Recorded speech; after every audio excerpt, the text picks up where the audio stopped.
do you get when you cross the most famous nighttime destination in the desert with a silent film star who, by all accounts, was Hollywood's first famous true celebrity, and a caper movie created by these guys? I wrote the film, and I played Terry, one of the miscreant brothers who defiled Charlie Chaplin's grave. Hi, I'm Ken Bressers, and I'm a partner in dystopian films with my friends Paul Tanter and Simon Phillips. I'm more on the financial end, but I did play a part, Schultz, in the movie. It was one less actor we had to pay. Hi, I'm Paul Tanter, and amongst a variety of jobs that I do and hats that I wear, the main thing on this one was I'm the director. And I'm Simon Phillips, and I play the other brother to Doug Phillips in on screen only. But I play the good-looking brother. Yeah, that's because you can act. You had to. These two are con men. They're not very good con men. We've been busy earning money to pay you back. Then you've got the full amount. Not exactly, no. How short are you? He's about 5'2". You boys don't get this money pronto, then I guarantee you'll both be digging a grave before the week is out. Charlie Chaplin is buried right here in Vegas. We could dig him up and sell his body. Sell it to who? Highest bidder. He was worth a fortune. You might be onto something here. Keep digging, otherwise the next grave we're digging is our own. The family has offered a substantial reward for the return of his body. This Chaplin thing is all over the news, and the mayor wants whoever's responsible caught. The official reward is $100,000. The missing dead comedian is in that apartment. Why are you such an idiot? I feel like I'm babysitting a special needs giraffe or something. You're a cop. He's a scumbag criminal. You figure out a way to set him up, we get him put away. Those are our Chaplin boys, which means we know exactly where they are. Every cop, trooper, and FBI agent in the state are looking for you too. Show some respect. He's an icon. Respect? We just dug him up. Well, it's simple what you get, really. And boom. It's okay. You're such a liar. Oh my God, it's more than okay. It's a little better than okay. It is the craziest true story you've never heard, as we turn the spotlight on stealing Chaplin.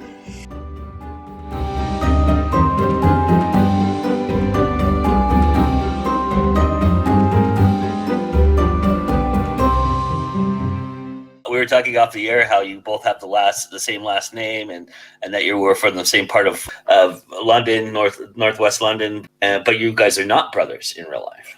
No, he's really my dad. But he doesn't want people to know that. Well, come on, who would admit to having you as a child?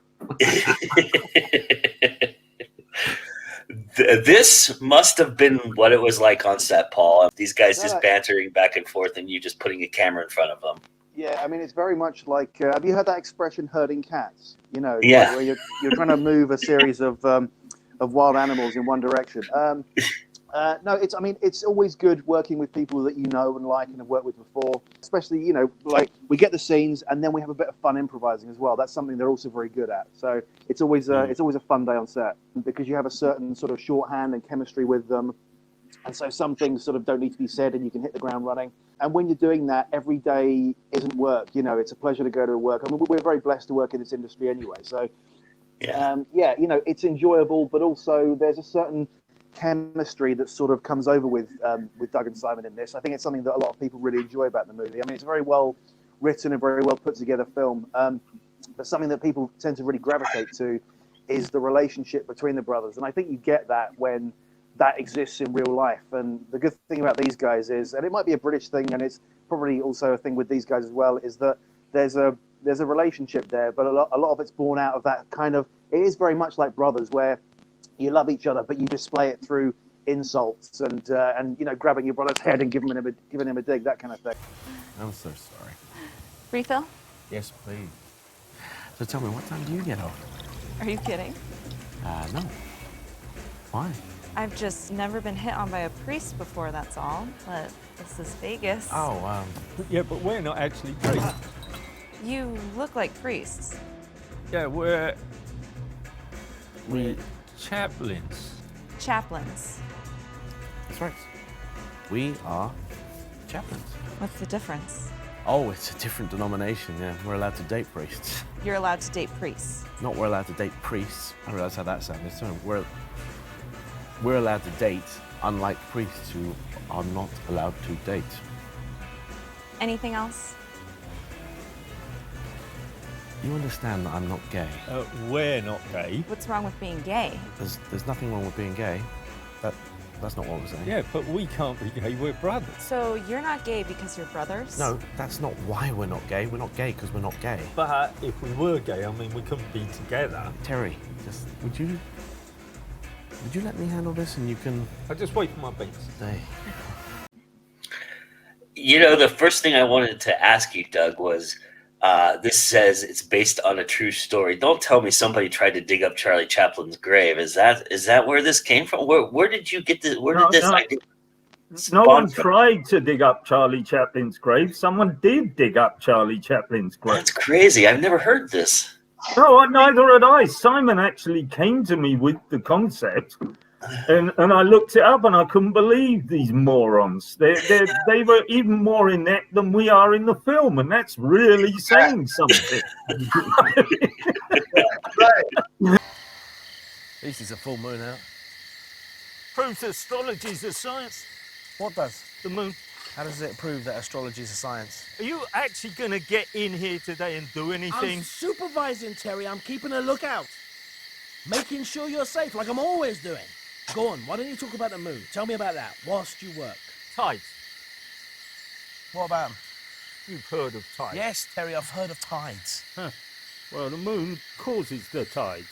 Scientific fact. Okay. Human body, 90% water. Another scientific fact. 70%. Don't quibble all the time. Fine. It's mostly water. So what? Right. So if the moon can affect something as mighty as an ocean, do you think something as inconsequential as we are on a cosmic scale won't be affected by it? That is the biggest load of rubbish I've ever heard. It's science. No, it's not. What about ponds? What about them? There's a large body of water. They don't have tides. What about the bathtub? You don't get an extra splish or a splosh just because there's a full moon out.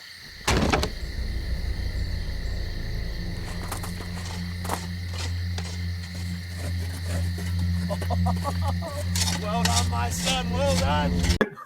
We just moved the location. That's all, because it didn't actually happen in Las Vegas. But Las Vegas is the ideal city for this type of caper movie. So yeah, for sure. And for the kind of chaos that it creates. So, right. You guys, when did you guys shoot this? Because this seems like it was a while ago. This was shot just at the end of 2019, so it was November, I think, going into December. Which in any other shoot I've been on, December usually means 3 feet of snow and biting cold winds. So this was, believe me, this was no hardship to be shooting a film at the end of the year in Vegas in shorts and t-shirt. It was great, but it was pre-lockdown, so we managed to get it all before city shut down and so forth. And yeah, we were very lucky in that case that Vegas was very full and vibrant and bustling, and we went down to places like the Strip and Fremont Street. And things I'm very proud of is that Vegas almost feels like another character movie. Yeah. For sure, they're pretty used to people filming on their streets. So I mean, you go through the proper channels and all that, but it seemed like you guys got some really good opportunity, or was it very guerrilla? It was very guerrilla. In terms of shooting, there were some places that were, yeah. There were some places, obviously, that we had deals with and had permission with. Because you can't go into Champagne's bar with a camera crew and just sit down and start filming. They need to know you're coming first. But places like Fremont Street and the Strip and those kind of places, honestly, we tried to get permission, but the Nevada Film Commission never got back to us. In the end, what we did was, in terms of places like Fremont Street, we left that to the very last night of filming, so that way if we got arrested, it wouldn't matter because we weren't filming the next day.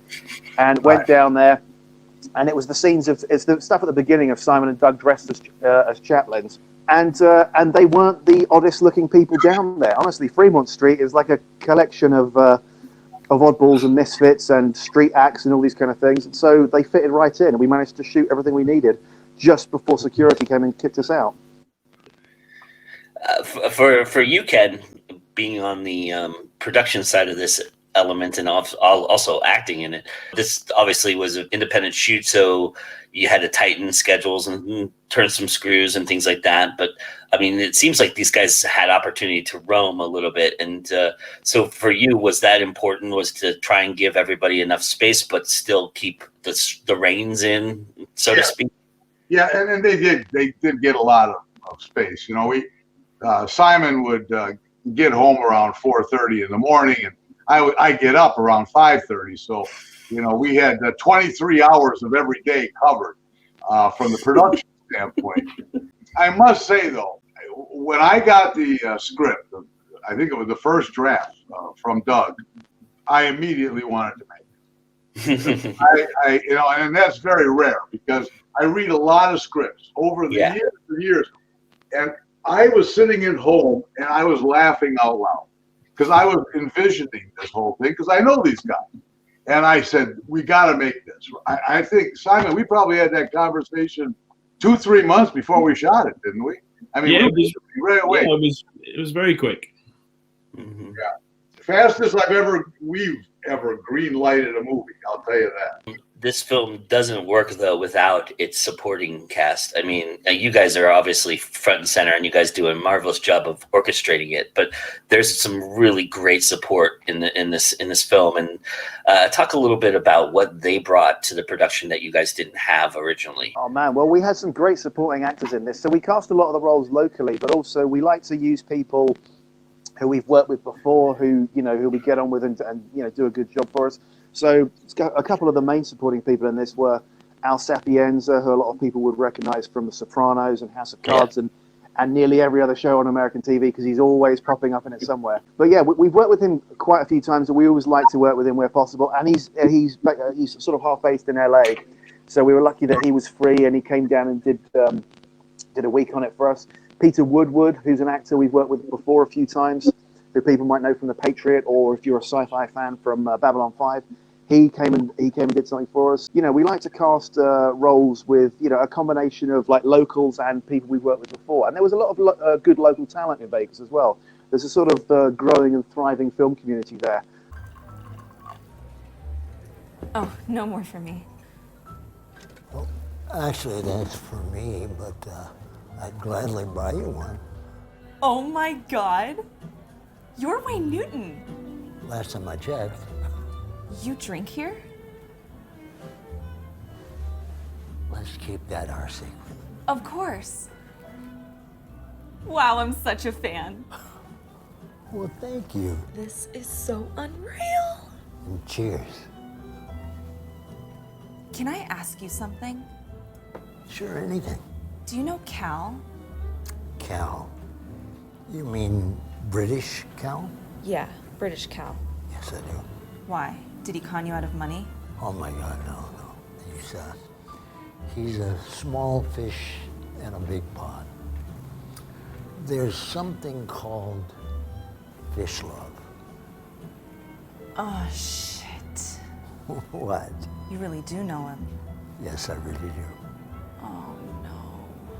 What? I messed up. Well, he's not a bad guy. What should I do? Go make it right. One of the great things about the film is that it's sort of an ensemble in that it's like one of those Tarantino films where you're seeing lots of different, disparate, strange characters in a city, and it's sort of a slice of the criminal underbelly, and that kind of thing. So you've got all these kind of crooked cops and gangsters and smart talking strippers and things, and it's a pleasure to shoot something like that when you've got a bunch of talented character actors, saying those lines for you. And Charlie Chaplin plays a role in this film other than being the corpse.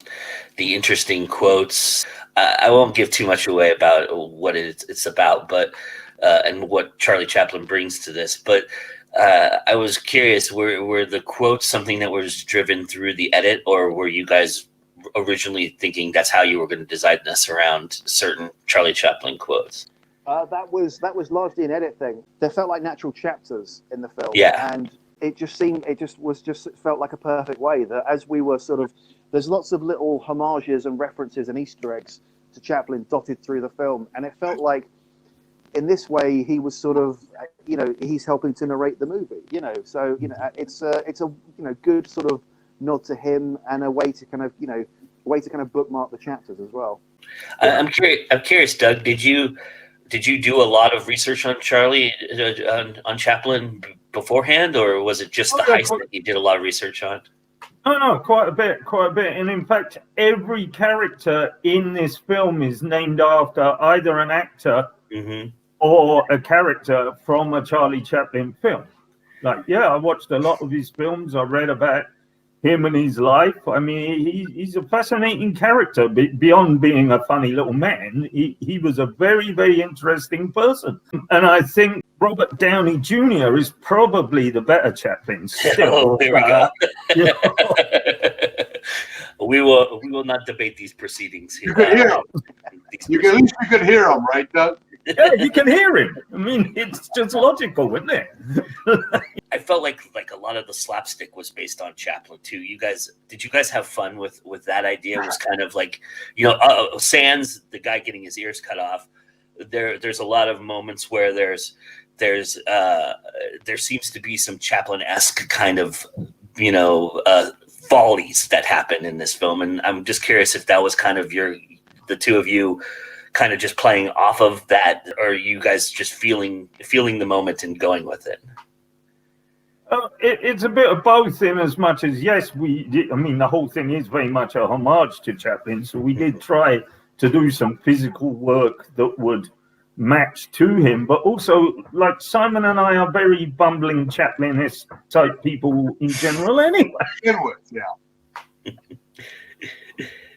Simon, when you read this script, did you know exactly how you were going to approach this, or did it take Doug's banter to kind of help you get through? How did your process work in trying to create this character?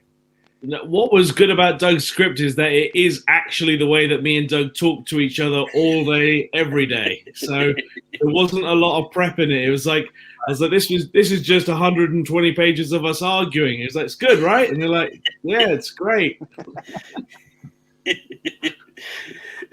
The pacing of this film gets, it's very interesting how you do a lot of setup in the beginning, and then the middle you kind of have little lulls because you're kind of slowing it down, but then you ramp it back up at the end. And in 3-act structure, that's kind of how it works, but it also it's tying all these loose ends together and putting all of these characters, like you said, Paul, it's like an ensemble, like in Tarantino, where you're introducing characters, and all these characters play a role in the end, and it's kind of a crescendo toward the end. As we all know, you don't shoot film in sequence, and you guys have talked about how you shot certain things at the end, waited for certain things. So creating that pacing within the action and doing all those scenes, what was your design behind that? How did you guys work that out so that you guys could get that momentum? Well, I mean, it was when you're doing independent film, you don't have a lot of, you've got very strict time and very strict budget. So you've got to work within, the parameters that you've got. But that sort of forces you to be creative, usually. And so the entire movie was actually shot in 10 days. From beginning to end, everything was shot. Yeah, just over 10 shooting days, over a 2-week period. But what you do is you plan things very diligently, and then you just go for it, and you work hard, and you do the long days, and you get it in. Now, in terms of, it's interesting you mentioned the pacing, because obviously you're right. In a 3-act structure, you want your setup, and you want your heroes to embark on their journey, their call to action, as people who read screenwriting books will call those things. But then you need to have, now a film like this has a lot of setups. It has a lot of characters, so everyone needs a bit of an introduction. And what's good in this, and Doug is very good at, is everyone gets their introduction. Their character is very established, but you don't need too long with them. And so, we're very quickly into, right, well, now we know who everyone is, everything can get going. And you need to allow time for certain scenes and certain characters to breathe and have their moments. But then you're right, at the end, on a film like this, it's not, it has a combination of things. And it's not a comedy of errors, and it's not fast, but it has elements of those things.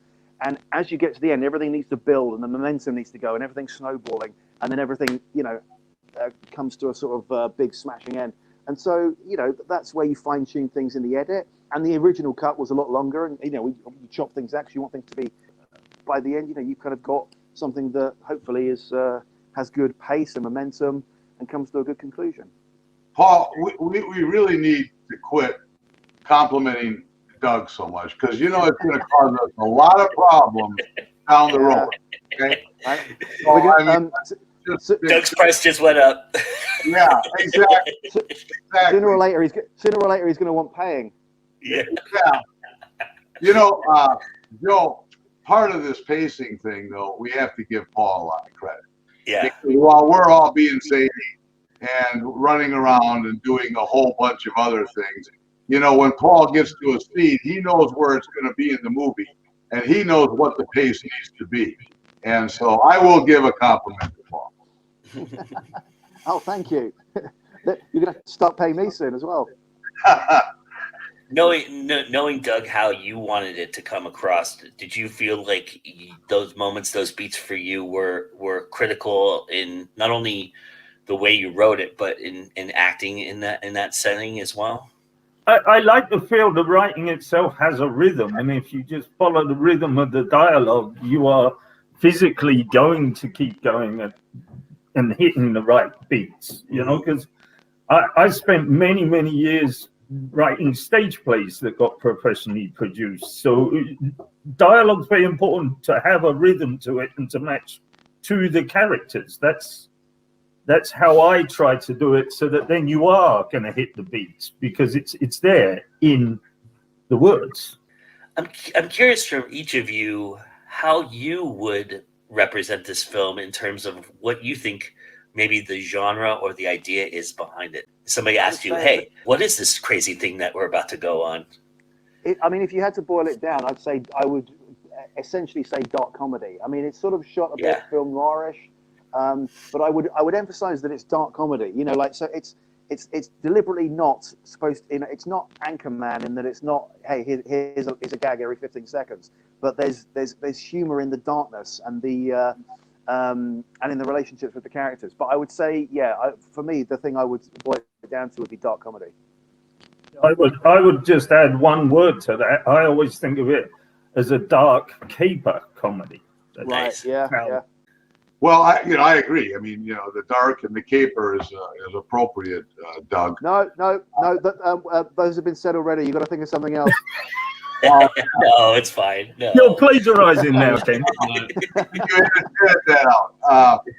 But I love the fact that it's also a character-driven movie. Yeah, nice. And I really like that, because there's a lot of movies we see today where that isn't exactly the case. And I think it's Doug's background in theater and also what Simon and Paul, and the bad guys, how many times do you watch an old Laurel and Hardy, an old Charlie Chaplin or whatever, and the bad guys always take on the tempo of the comedy guys. Yeah. And they themselves become a little comedic, and in this movie, we really, because we saw their pace, the guys that played the heavies stayed heavy to really create that contrast. And again, it's all because of character and dialogue and direction.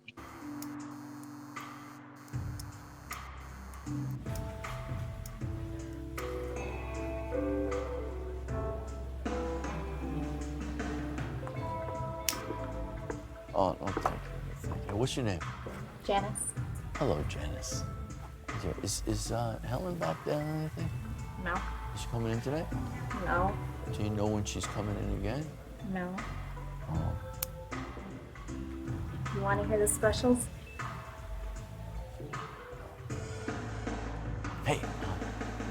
happen to know two customers with British accents that come here a lot? You ring a bell? No. You sure? Yeah. Thank you, Janice. You've been very helpful. How about for you, Simon? What would you say? What did you describe this as when you read it? A romantic comedy between me and Doug. Yeah. There's that too. That's just what you wish. Yeah, it's true. It's true. He was reading a different script, right, Doug? those other letters I send you aren't actually scripts, Simon.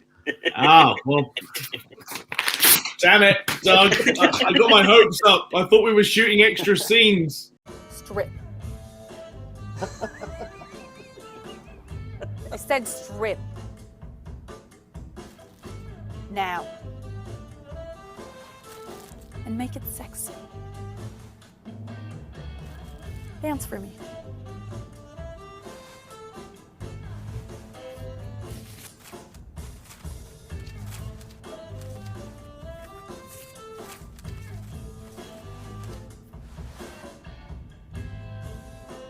Shake it.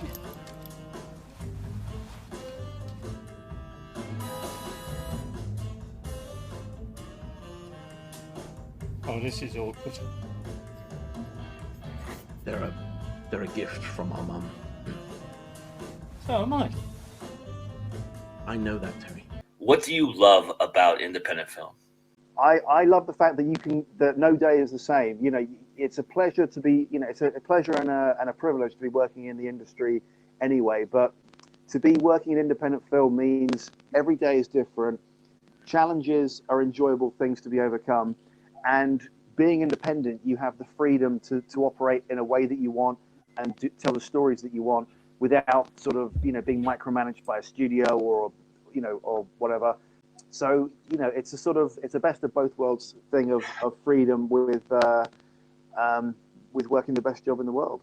I like it because there's not a lot of rules. Okay, we're allowed to make the rules, and there's a lot to that. I mean, if you tell the cast, hey, we're going to have to do a little bit extra today, you're going to have to not only be an actor, but we're going to need you to help carry that heavy thing from here to there, and then change shirts and get back in as an actor. In that camaraderie, that teamwork, I think it makes for a great chemistry for ensemble pieces like this, especially. I go along partly with what Ken says. It's the fact you're doing a bit of everything all the time, but also you have a feeling that you have a say in what you're doing. You're part of the mechanism. You're not just some guy working in a major studio who just does one job and keeps quiet and doesn't dare question things, because as these guys will tell you, I have a tendency to question things. That's a funny way of saying you're annoying, Doug. Yeah, another word for it. Oh, sorry, I didn't realize. I didn't realize we were using different words. Sorry. Okay. For you, Simon. That's because you tore your script up, Simon. Damn it. The lines are here somewhere. Hold on. Oh. This says that me and Doug have got a sex scene. That's not the script, Simon. That was a letter. Sorry. I'm very confused. Look, it's Joe. It's all about creative freedom, and you know what? As an independent movie, we're like the underdog. No one expects us to do well, so it's really nice when we kind of get a lot more traction than we're supposed to. So I don't know. I like that underdog spirit that we have, and showing all these big budget films up.